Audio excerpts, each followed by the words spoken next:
Yeah. You read the whole thing. Then let them take You it. can read the whole thing, that's fine. Yeah. but You take the para. Yeah. We have to start somewhere. I can read the whole thing. Yeah, right. Good afternoon, everybody. I welcome you all for being present here today, accepting my invitation. In October 2018, while I was at R. Premadasa High Performance Center, I was harassed and humiliated by ICC investigating in the name of investigation and was falsely accused for charges I never committed. It has been 2 years since I was charged, and for the last 2 years, I was prohibited from involving in any activity related to cricket, including coaching. I was suspended from the position of the fast bowling coach of Sri Lanka with immediate effect. I was left with no income to provide my family for the past 2 years. The ICC hearing concluded on 18 September 2020. It was evident during the hearing that all the evidence were in my favor. According to ICC Anti-Corruption Code, the decision should be announced within 30 days, but the tribunal failed to announce a decision within the time frame.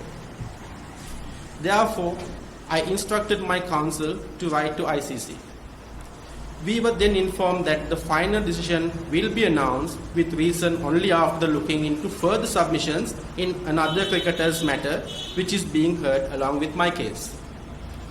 It was shock for me when I was made aware that ICC had gone on to release a press statement yesterday saying that I had been found guilty for the charges that I never committed. I reiterate that the ICC tribunal are yet to release the final verdict and it reasoned to me or my counsel. Therefore, it is a fallacious and cheap gimmick by ICC perform such an act intentionally to tarnish my reputation and the reputation of my beloved country. I have represented my country intentionally as a player and performed to the best of my abilities, despite some lucrative offers to coach overseas. I declined them to serve my country as a coach and help the youngsters in Sri Lanka. But today, my career is put into jeopardy. We are exploring possibilities of appealing any decision that might be given against me to both Court of Arbitration of Sports in Swiss and Sport Council in UK. Supreme Court of UK. Until now, I have taken all steps possible to challenge the ICC and prove my innocence. We filed action at the Court of Appeal in Sri Lanka. We went before Court of Arbitration for Sports in Switzerland. We wrote to 3 different sports ministers and 2 different presidents. We appealed to the Ministry of Sports under the both sports law and newly enacted Prevention of Offences Relating to Sport Act. But I never received any assistance or backup from the Cricket Board or the Sport Ministry. I believe that at least now the general public will break the silence and rally behind players like me and several others who not just lost our careers but our livelihood due to the action of ICC. I am grateful for everyone for taking your time and being present here today. I hope we will overcome this pandemic situation and things will be back normal. Stay safe. Thank you. I will for the international press say a few words in English on that. Good afternoon. On behalf of Nuwan, I thank all of you for being here. This is, as you know, Nuwan has already read his statement, but I would just like to make a few points on the legality of the situation that we are faced with now and why we have had to suddenly summon this press briefing. As you know, 2 years ago, the ICC Anti-Corruption Unit came to Sri Lanka saying that Sri Lanka was the most corrupt country.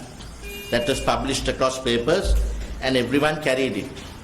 And just to justify that, in our opinion, merely to justify that and to make sure that they could stay in Sri Lanka, they went on a witch hunt against certain identified players, leaving the big fish aside.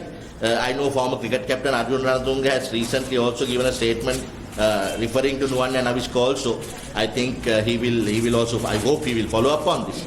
But in any event, independent of all that, we have brought evidence during these hearings that the ICC Anti-Corruption Unit was a manifestly corrupt unit on its own. That there are corrupt officials in the ICC Anti-Corruption Unit who have, in hand in glove with certain Sri Lankan officials, made heyday made fun for themselves, spending millions of dollars of Sri Lankan cricket monies that should have actually gone towards cricket for their benefit, for them to stay here, trying to show that they won this witch hunt because Sri Lanka was the most corrupt country. Now, to justify that, when the cricketers started challenging it, they thought that they could scare these cricketers. That's why when Nuwan first went for the interview, he didn't go with a lawyer. They asked him questions in English, you know the history. They terrorized him. They didn't allow him to even speak to his wife. And under fear and apprehension, they got certain statements out of him. And using that, they went and heard one case. Now remember, there are 6 cases brought before the ICC Anti-Corruption Tribunal. For some cases, we still haven't even got dates. 2 years hence, we still haven't even got dates for those cases to be heard. Those they know are not in their favor. They can't prove them.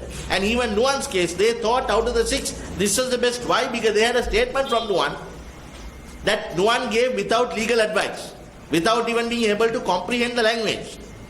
Now, during this Nuwan's hearings, evidence that they thought they had against Nuwan clearly fell.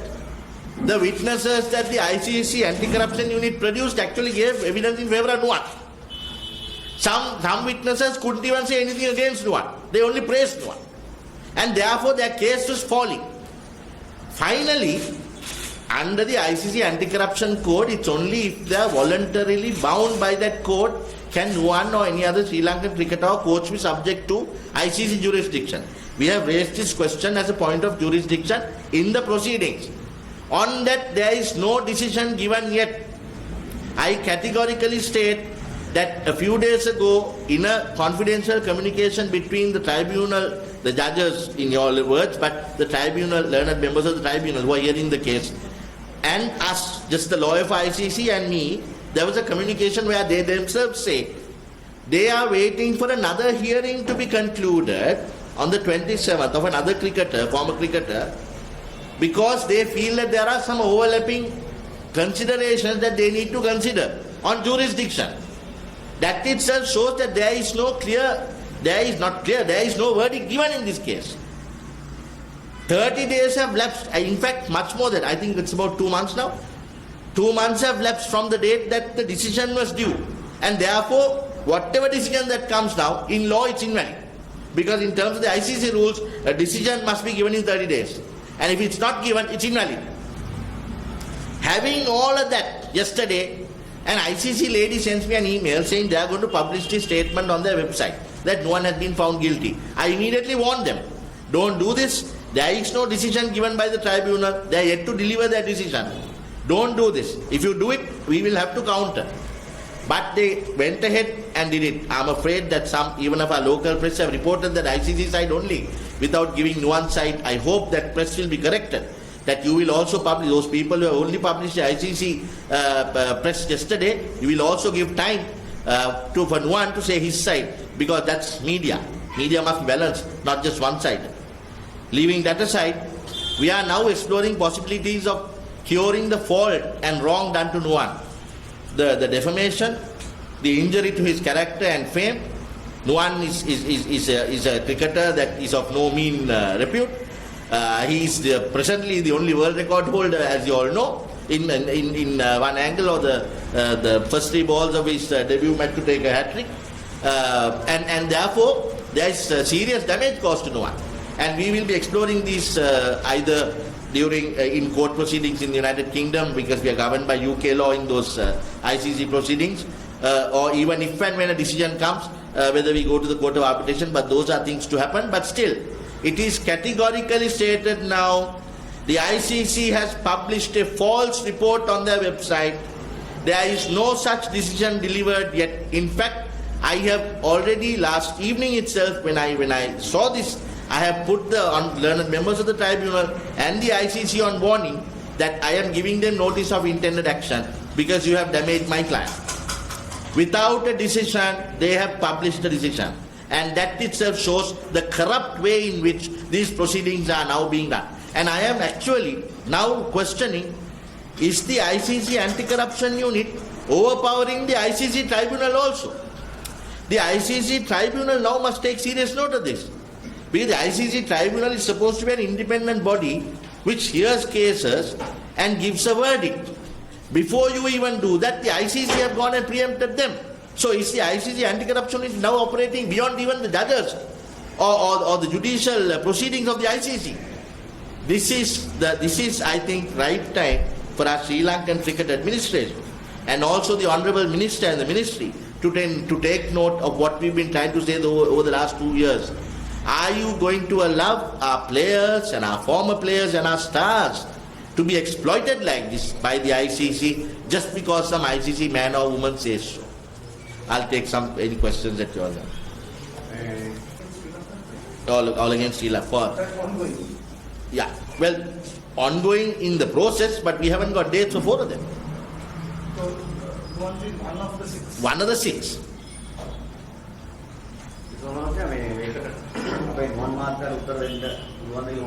Oh, පුළුවන් නම් යාදේ නැත්තම් මම මේ පැත්තකට වඩා දැන් ඔබතුමා අන්තිමට සඳහන් කරලා ඉගෙන කතා කරලා ශ්‍රී ලංකාවේ ක්‍රිකට් ලෝලි මේ වෙලාවේ පොඩ්ඩක් මේ ගැන විමසිලිමත් වෙලා කටයුතු කරන්න අවශ්‍යයි. ඔව්.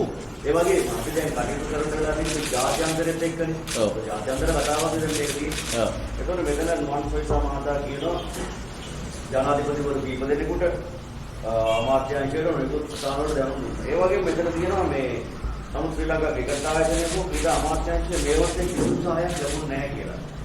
දැන් ඇත්තටම ක්‍රිකට් ආයතනයේ මේ වෙලාවේ ඇයි මේ තත්ත්වෙට ජාත්‍යන්තරත් එක්ක කටයුතු කරනකොට ශ්‍රී ලංකා ක්‍රිකට් කියන එකාවෙන් කටයුතු කළ යුතුයි. යම්කිසි කාරණාවක් කුමක් හෝ වේවා. ඇයි මේකට එහෙම වෙලා තියෙන්නේ? ක්‍රිකට් ආයතනයේ මට තේරෙන හැටියට ගෙනියන පදනම තමයි ජාත්‍යන්තර ක්‍රිකට් කවුන්සිලේ මොනවා කිව්වත් අපි කරනවා කියන්නේ. අපේ පදනම වන්නේ ශ්‍රී ලංකාවේ මොනම ආයතනයකටත් එහෙම කියන්න බෑ. මොකද ශ්‍රී ලංකා ස්වෛරී රාජ්‍යයක්. එහෙමනම් ඉතින් එංගලන්ත පාර්ලිමේන්තුව මොනවා හරි අපිට කරන්නකොත් කරන්න වෙනවා. අපි සොයා බලන්න ඕනේ ඉරලමැන්ලා බලන්න ඕනේ ජාත්‍යන්තර ආයතනයක් අපි බැඳලා තියෙන ජාත්‍යන්තර ආයතනයක් මොකක් හෝ කිව්වම ඒක ඇත්තටම නෛතික පදනමක් තියනවාද? අපිට ඒ නිදහස තියෙනවා අපේ ව්‍යවස්ථාවේ. මම මේ ප්‍රශ්නේ අපි දැන් අපේ අභ්‍යාචාධිකරණයේ මේ වාද කරනවා. පිටරට සුදු මහත්තුරු කෝට් එකක් කරනම් යම් කිසි දෙයක් ඇවිල්ලා කිව්ව පළියට අපේ ආයතන මිනිස්සුන්ව ගෙදර ඇවිත් යුතු නෑ. අපේ ආයතන පද්ධතියක් තියෙනවා. ශ්‍රී ලංකා ක්‍රිකට් ආයතනයේ තියෙනවා මේ ඩිසිප්ලින් ප්‍රොසීජර් කෝඩ් එකක්. දැන් මෙතන ඇත්තටම අපි පදනමක් අරගෙන තියෙනවා මේ ඔය කියන ප්‍රශ්න ඔය මේ අබුඩාබි බිල්ල මේ T10 මොකද්ද මේ ටූර්නමන්ට් එක ප්‍රශ්නේ.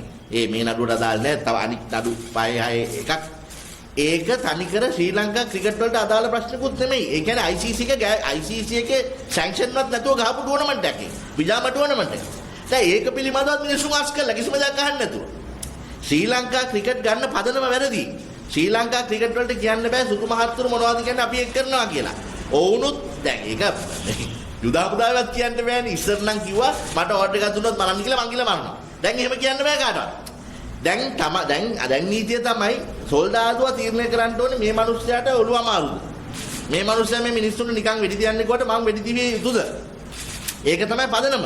අපි අපගේ සාමාන්‍ය බුද්ධිය පාවිච්චි කළ යුතුයි. ශ්‍රී ලංකා ක්‍රිකට් වලට ශ්‍රී ලංකාවේ ඕනම ආයතනයකට ඒ බලය තියෙනවා.